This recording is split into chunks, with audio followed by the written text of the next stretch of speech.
नमस्कार ओडिशार चाषी भाई माने आपण भी कम बजेट रे गोटे सेकेंड हैंड जेसीबी खोजुथिले कि आज आमे नहीं आसीचु गोटे नंबर 1 कंडीशन रो सेकेंड हैंड जेसीबी 3DX गाड़ी रो एचपी कैटेगरी हेउची 76 एचपी आउ गाड़ीटी हेउची 2015 मसिहार।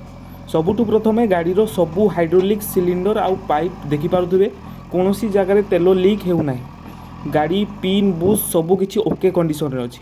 जेसीबी रो मुख्य चेचिस एवं बूम रे कोनोसी क्रैक किंबा वेल्डिंग हेइ नाही। गाड़ीटी वर्तमान काम करथुबार देखि पारुथबे साइलेंसर रु कोनोसी कला किंबा धला धुआं बाहरु नाही।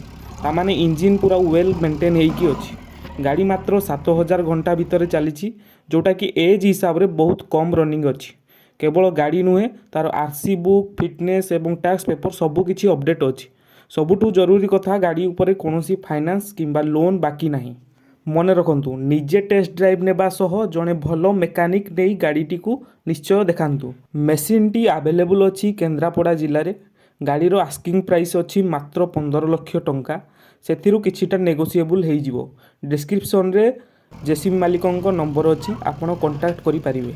आपणकर गाड़ी जदि बिक्री करिवार अछि तबे कांटेक्ट करंतु एवं आपनको केउ गाड़ी दरकार आउ केउ जिल्ला रे गाड़ी दरकार कमेंट रे जणांतु। रहिली जय जगन्नाथ।